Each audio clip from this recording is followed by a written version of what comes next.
Welcome to today's show. And in the age of AI, we keep on hearing about the emphasis on soft skills and presentation and public speaking.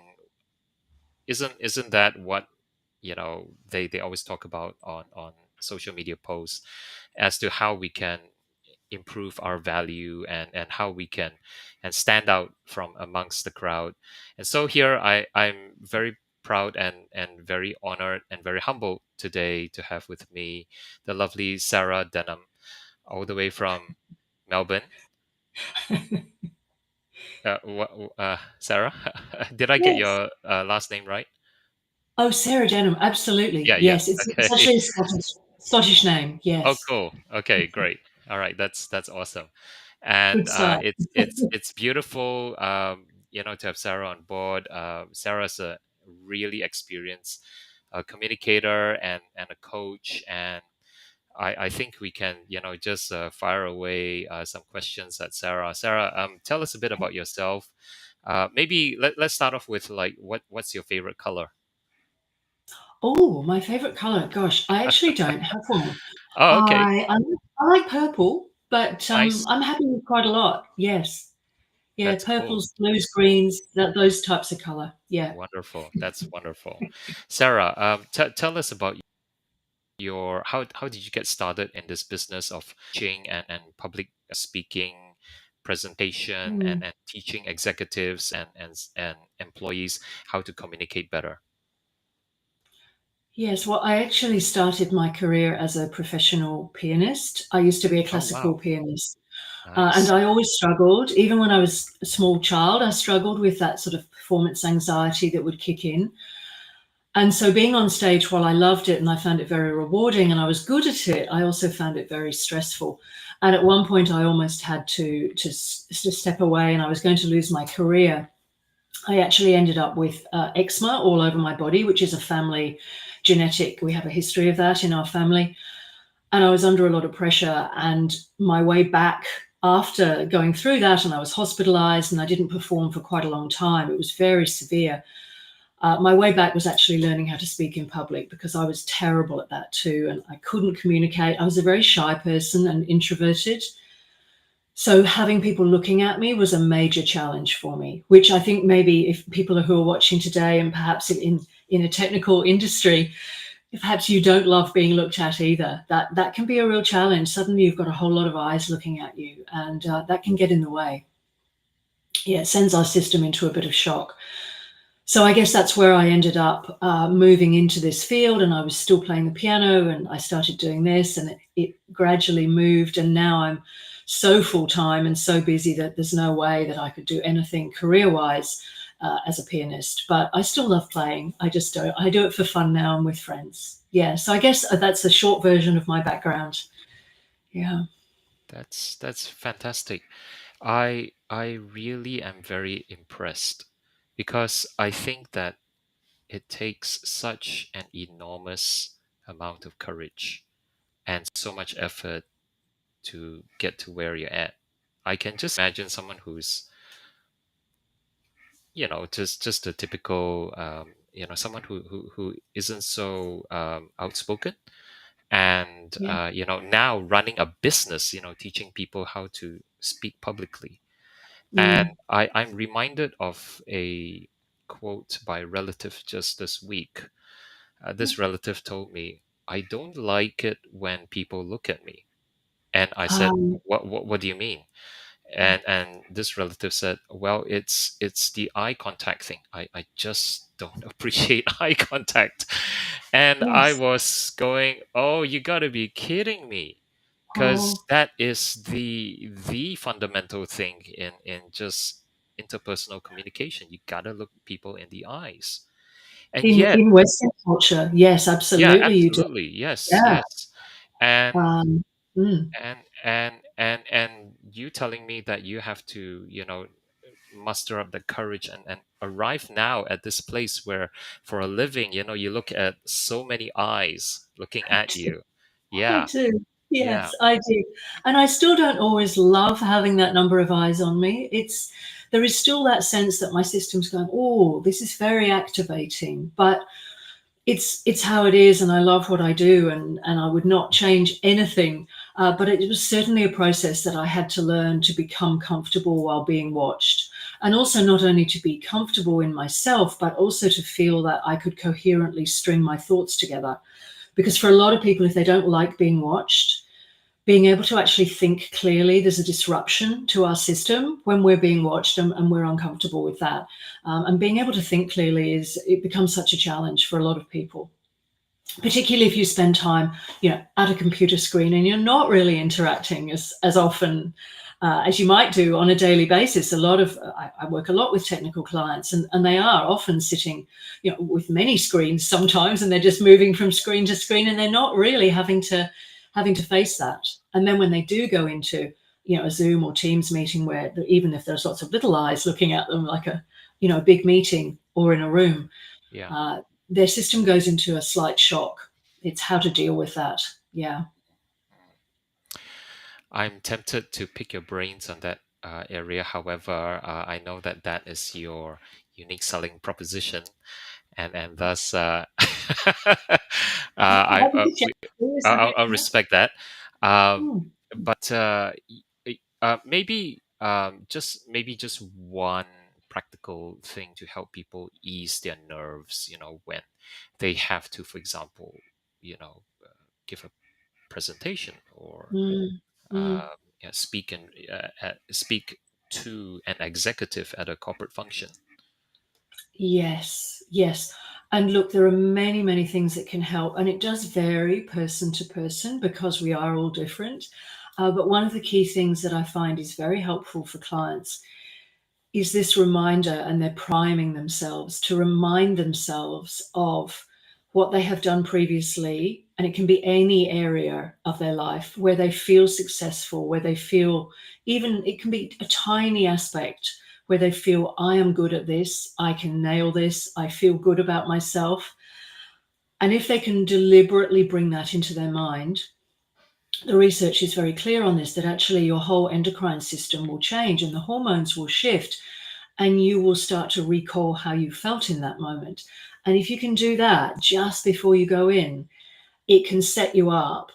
And it also shows that you care less about what that person in the networking event that you're about to speak to, or the group, you care less what they think of you, because you've actually primed yourself for your stories, and they're your values. And our values and our beliefs actually run our lives. So if you can go, oh, I'm a kind person, and here's an example of how that was, or here's an example where I did present well, or speak well, or communicate something that mattered, deliberately reminding yourself.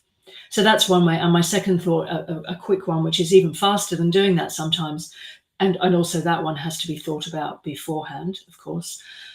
Unlikely you'll be able to come up with it when you're under pressure.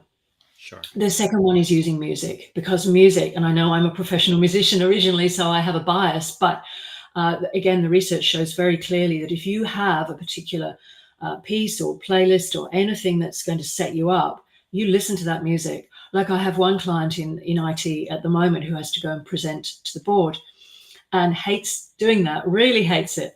And he will put on the Gladiator first movie. He says, don't worry about the Gladiator 2, Sarah. It's terrible. Just don't even go and see it, or watch it anyway. But Gladiator 1 has this amazing soundtrack, and he will put that on before he then goes into the room. And it sets him up, because music changes our space and how we feel as well. As you probably know, it's a very fast reframe, Simon.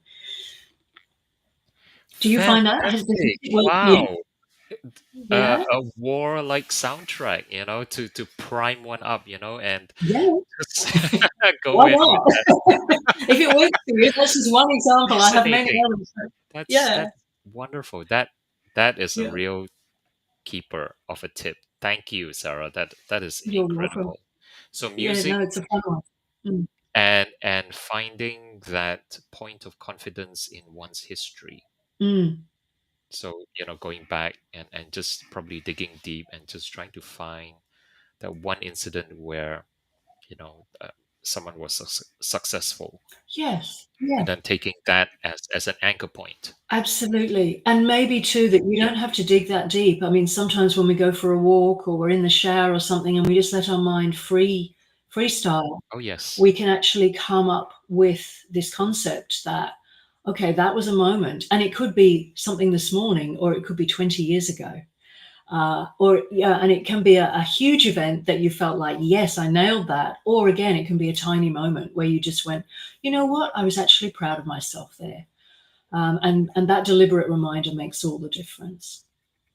I'm just seeing a message from Belinda, who's made a comment. Hello, Belinda. Hi, how are you? I know Belinda. Um, Music changes your emotions for sure. Yeah, absolutely. Music's a very fast reframe. There's very few people I ever work with who say to me, "Oh, music doesn't impact me," because it does. Really, if you let it, it will impact you. Mm. Wow, that is a powerful tip. Mm. And I've also heard of people going into other activities to try to distract themselves. For example, Mhm. I heard of this guy who, when he gives talks Mhm. that cost a lot of money, Oh yeah. he would actually go and do push-ups seconds before his Oh, talk. totally. Yes. Yes, oh, no, it reminds me of Tony Robbins, who would go on a rebounder and maybe also was a push-ups guy. I've had clients do that, moving our body, because when we go into fight, flight, or freeze, which is this very common response to performance fear or speaking fear, we go into that, and that's our sympathetic nervous system. And what it's trying to do is make us move. So if you weren't aware of that, the whole goal of that activation in our system is to say, move, do something, fight or run or do whatever you need to. Sometimes it shuts us down by freezing us, but you're trying to move. And so if you do move, like doing push-ups or something, I used to go into toilets when I first started doing this, when I was going into a building. So I was working with a group of lawyers, Yeah. and that made me nervous initially. And I would go into the toilet and I would karate chop the air. And I know people laugh. I often tell my clients that, but you're certainly not going to go be using push-ups at that point. But you Oh, can yes. certainly stand there and go, yeah, I'm just going to move my body. And it gets your energy moving and flowing, and it helps you to think as well more clearly. Yeah, movement is wonderful for thinking. Yeah. I think there's something about this and a link to the topic of psychosomatic illnesses, for example, where the physical has got a relationship with the mental. And Yes. yeah, so Yes. very interesting area which I haven't really thought about. And I think maybe Mm. that's why, for example, physical activity like exercise is so important, because all the good stuff comes from the hormones and the endorphins, and yeah. If possible, yes. And of course, sometimes because of physical limitations, people aren't able to move as freely Sure. or as often as they would like. But Yeah. where possible, absolutely to move is good. And it's impossible to separate our mind-body system. Like sometimes people try, but we are this one unit, aren't we? So illness can definitely play a part in that. And I would know that myself from my own life experience. That yes, that's a factor. Yeah.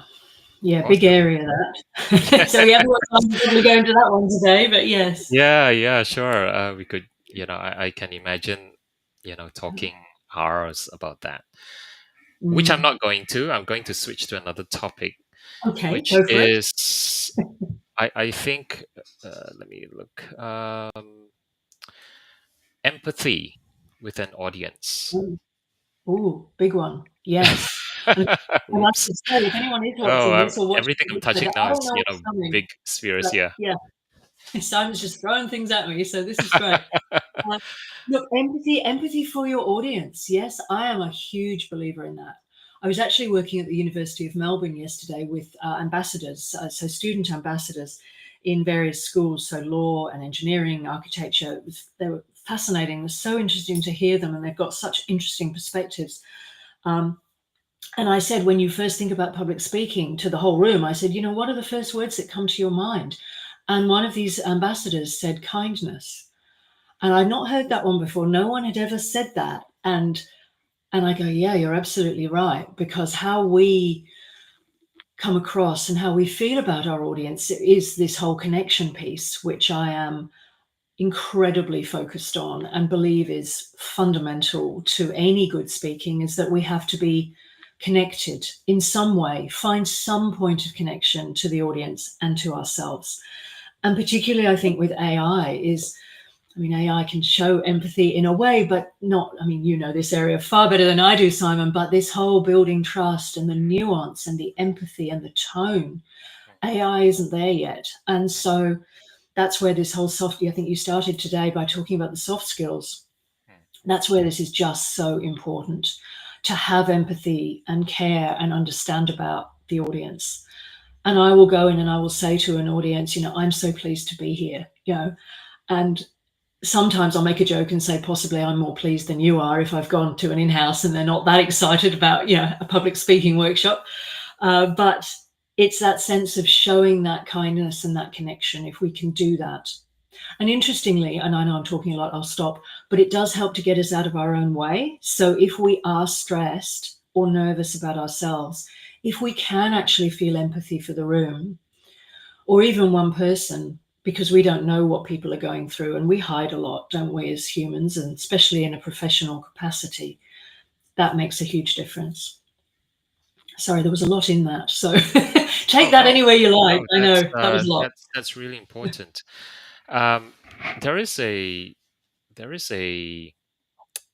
clash there with another school of thought, Ah, tell which me. then which comes from the angle of, I guess, well, I'll define its attributes. It's aggressive. Mm-hmm. It's actually the opposite of empathy. It's like almost like a cult leader sort of, persona, where that person just keeps blasting um, a singular message Ah, to the audience, and yes, we yes, see that with a lot with male, icons, captains of the industry, and yeah, they have this very aggressive get out of my way approach. I'm right, you're wrong. yes, And we see legions of followers, and of course we are not into, I guess, drumming out a crowd in a wild sense. However, it's yeah. interesting to note that there is this other dynamic which, it exists, and Oh, yeah. there is, So I'm there not sure if is. you'd Yeah. like to comment on that, or we'll just leave it as that. But Yeah, I'm yeah, happy to comment on that. sure, sure. And Belinda, I see your second question. I'll come back to that one. Okay. That absolutely, there is that world out there, and it can be very male dominated, and it's certainly very definite, and it's all about that certainty, and as you say, just ramming that same message home. That is completely the opposite of where I would ever choose to go as a communicator. That is the antithesis of my belief and my style around us as human beings, and that we need kindness and empathy and, yeah, human connection more than ever. So I would say, does that work? I mean, I guess we have to go back to possibly the ultimate. Maybe not. There are more than that in history, but if we think about the example that may come to mind, that would be Hitler. And Hitler was extraordinary at blasting out Yeah. messages, the same messages endlessly. And look at his following. And he was extraordinary in his, I don't know if you were aware, I think there are like something like 6 million images of him with his photographer doing different Wow. poses as a speaker. I think 6 million were taken of him. Like, it was out there. Anyway, I'll be very brief about it. But the point being Yeah. is that, yes, this does happen. I don't think it's the way to communicate. Sure. But does it work and get followers? Yes, it does, until it all falls down in a heap at some point. Yeah. Before we get to Belinda's question, I'd also like to qualify that that's not necessarily a male thing. It's No, I that's what I see was it in saying. some Yeah. key, women leaders who also take that very aggressive approach, almost as Okay. if like they were a man, But Okay, anyway, that can happen. That can yeah, happen, yes. And I mean, sure, look, the whole yeah, gender question is also very yeah, complex, and yeah, something that yeah, I don't think we can yeah, really necessarily go into. absolutely, absolutely, But you're absolutely, right. I mean, there are attributes, and it almost doesn't matter on the gender. To me, it's about the character and the qualities of that person, Sure. of how they communicate. Yeah. Um, yeah, but yes, absolutely. And as I also agree with you, as I said, that it is not necessarily gendered. Yeah. Yeah. Yeah. I guess maybe would now be a good moment Oh to yeah, speak to the absolutely. person. Yes. Yeah. Yes. Yeah. So would it be suitable to say, I'm so pleased to be here at the start of a job interview? Yes, it would. And I think it depends on tone, Belinda, because I think you can absolutely say that. And if you say it with a lightness and a sincerity, then I think people will be fine with that, because we know how important that sort of tone and the emotional energy that we are holding is, and it will then color the words, the actual words that we're using. So I think we have to be careful about that. But if you were able to say it and mean it and be okay just in that moment with literally, you are pleased to be there, then I think it's a perfect way to go. And a lot of people would not do that because they would not be able to, yeah, to pull that one together through nerves or whatever reason. Yeah. Yes, good. I hope that helps. Would it be fair enough to say that perhaps lots of practice would also help too, to Oh, help calm the totally. nerves and also Mm, usher in this authenticity? Because people may want to communicate that, but mm, because of whatever reason, lack of mm, practice, mm. what do you Yeah. think? Yeah. Yes, I totally agree. Yeah. Look, practice is very important. And I do have some clients who say, if I practice, I just feel more nervous. So it actually brings the nerves up more. But my answer to that is always, you still need to practice, because if you bring the nerves up higher beforehand, yes, it's very unpleasant. You will not like that feeling, but then they are less likely to hijack you in the actual event. Yeah. Because when you go into the event, you'll have already been through some of that cycle of processing and nerves and fear and all of these things, and then it won't hit you. Whereas I have had clients who've pushed things away, and indeed I used to do that sometimes as a pianist, and I go, oh, I don't want to think about it, but then I got in there and it was just, you were just swamped. So definitely practice. Winging it very rarely works. Even with the most senior people that I work with, they will often say to me, I'm experienced, Sarah, I can just wing this. And my answer to them is, how is that serving your audience? And is it clarity enough for you? It's a whole interesting area too, isn't it? But yes, practice, definitely. And of course, you're talking to a professional musician. We couldn't go on stage without practice. Yeah. That's a good one. Mm. Chance favors a prepared mind. Mm. Yeah. Definitely. And so, Sarah, Yes. if anyone wants to contact you, how would they do so?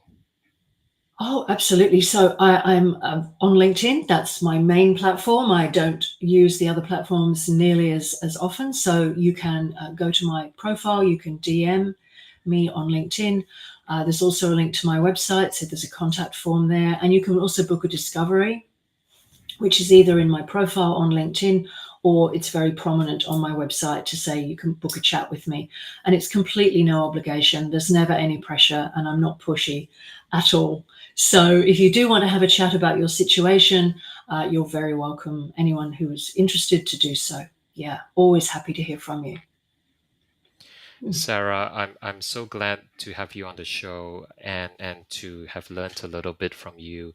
I love your style. It's gentle, it's kind, and it's almost as if you've got a soft hand coming out to reach out and touch my heart. Oh, From that's even though oh, we're separated, two different cities and yes. on the screen. But yeah, I appreciate your style. And Mm, thank you. everybody. We just want to thank Sarah for her time. And if you want to find Sarah, she's available on her LinkedIn profile, as she said. And as you can see, she's absolutely very approachable. So, Sarah, just thank you for a lovely time and for the little nuggets that you've dropped with us. Really appreciate it. I love the music part. I'm definitely gonna look up the Gladiator soundtrack. Give it a go. It doesn't have to be about war, just Sure, something. sure, of course. Yeah, Yeah, yeah, totally, totally. yeah, But no, it's yeah, been an absolute pleasure, Simon, and thank you so much for inviting me to be a guest. I'm yeah. really, it's been a delight to be here, and I say thank you so much. Thank you, Sarah. Have a good day. You too. Bye for now.